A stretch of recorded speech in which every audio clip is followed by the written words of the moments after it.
Those of you that know us know we love Gambit and have loved it from the very first time we played it at the launch of Forsaken. Essentially, it's a team-based race to kill enemies as fast as possible. When an enemy dies in Gambit, they drop a mote, and you need to pick it up. This currency needs to be secured or banked enough of in order to summon a boss. Then your team kills that boss as fast as possible to get the win. And the whole time, enemy invaders from the team you are racing against are trying to kill you and slow down your progress. So PvE players can have fun doing what they do, killing some aliens, banking some motes, and PvP lovers like Trophyy can spend the whole match hunting down players who are fat with loot and sending them back to the starting line empty-handed. Two different types of players, one great game mode. What's not to love? Apparently, a lot. Any of us who have played Destiny know that the amount of discourse over this particular game mode for its first years of existence was way outsized. The community as a whole really took the now normal approach of, well, I don't like it, so it shouldn't even exist, as opposed to the more reasonable, I don't like it, I just won't play it, that I would imagine is a healthier way to deal with things. As with anything in any game, the gameplay will speak to some and not to others. The quick pace of the matches, the combination of PvE and PvP, and the focus on teamwork were all gameplay features that made Gambit hard to put down. You could just go into Gambit alone, the way you would go into the Strike playlist, and you could just ignore what your team is doing and go do your own thing somewhere else on the map, but you would actually be hurting your team by doing so. I know that despite Destiny having a huge, almost MMO-like focus on multiplayer, a lot of people prefer to play it as if it were a completely solo experience. But the thing is, you don't even need to go so far as to plug in a mic and talk to people if you don't want to.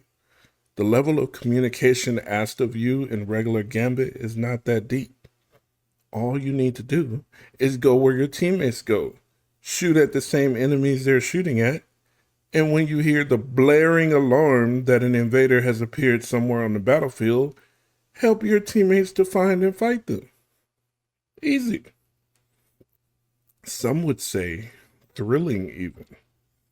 Some people find it incredibly difficult to get a win playing Gambit though. We got thousands of Destiny players in our Discord, and the general consensus from the non-clan members was that they hated Gambit. If you ask those people why, all the reasons they gave boil down to they hate to lose, and when they solo queue into the game mode, that's what most often happens. They lose. But then, part of leveling up each ritual week involves dipping a toe into each of the main activities in the game. And that means that Destiny asks players to participate in 3 Gambit matches for a powerful reward. 3's not a lot, right? For those players who hated it, it was. Now, did the Gambit haters have some points? Like some actual real issues with the Gambit game mode that needed to be addressed? Of course. One of the main ones that stayed consistent throughout Gambit's lifespan was the problem of what to do about heavy ammo. In Gambit, usually each wave of enemies you have to deal with is finished off with a chunky mini-boss type of enemy. The type of enemy where, if you were to use a regular weapon, you would be losing valuable time emptying magazine after magazine into it. But if you use heavy ammo, you could delete that enemy in seconds, get those modes safely banked, and be ready for any invader or next wave of enemies that show up. That quick method of dealing with high health enemies is really the entire point of heavy ammo. However, players and Bungie soon found out that while teams needed heavy ammo for the PvE portion of Gambit to run smoothly, in the hands of good invaders, that same heavy ammo made them absolutely unstoppable. If heavy ammo was out of the question, then at least an invader would need to aim to hit a sniper shot or something. Your team had a chance to fight back. But against some of the insane heavy ammo weapons out there, like the Truth or Yellowhorn rocket launchers, or the 1000 Voices fusion rifle, which I still did not have despite all of my runs. There was simply no escape. This led to a lot of frustration once again, mostly among those who want to play alone. My favorite was the colony. If everybody's standing in like a well of radius, just dump the whole magazine in the colony and you see them go flipping out. It's the best. So toxic. If we're being honest, we at the Ramen Spot have never had a problem with Gambit. To us, the thing that made Gambit so fun was the teamwork, so we leaned into it. We developed a simple strategy for our clan to use when playing Gambit that focused on teamwork, and the result was that no matter the skill level of the players or whether the enemy team was a bunch of randoms or the sweatiest Gambit tryhards alive, we would rarely ever lose. In fact, we challenged our strategy by having matches where we would literally not even move from our spawn until the enemy team had collected 100 motes and summoned their boss. And we still won, demolishing the enemy team over and over with our invader and stopping their progress, while on our side, calling out the enemy invader and killing them before they even have a chance to become a problem. And let's not forget that soon after Gambit was introduced, Bungie took the game mode up a notch with Gambit Prime and introduced the first ever gear sets into Destiny. This was for sure some of the most fun we've had in a season of Destiny. We collected all the gear sets through Reckoning, another dope game mode, we thought, and we loved the extra layer of complexity that these gear set bonuses added to the game of Gambit. Clogging up the enemy team's progress with 4 20-mote chunky boys never gets old, and when that whole enemy team comes in close to deal with those blockers, it's the perfect time to drop in as an invader and cause chaos. With the colony, of course. With anything.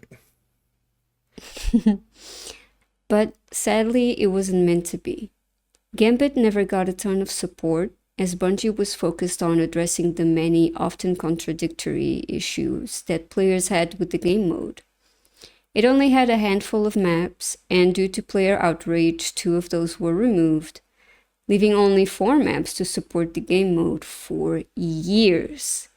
The awesome gear sets were removed, and Reckoning got removed.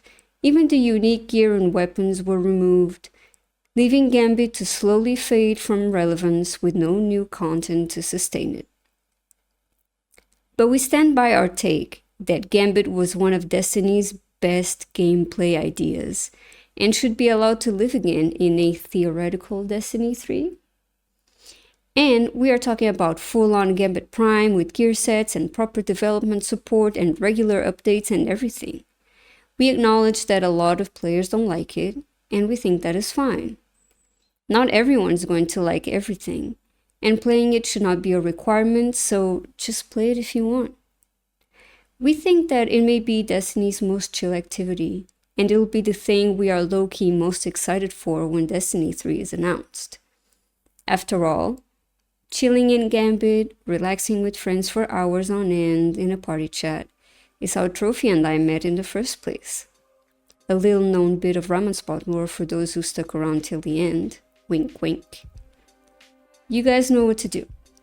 Tell us in the comments, do you like Gambit? Would you like to see it return? Yes. And if you don't like Gambit, what Destiny activity would you like to see take its place? Gambit Prime. Thanks for hanging out with us once again at the Ramen Spot, and we'll see you next time.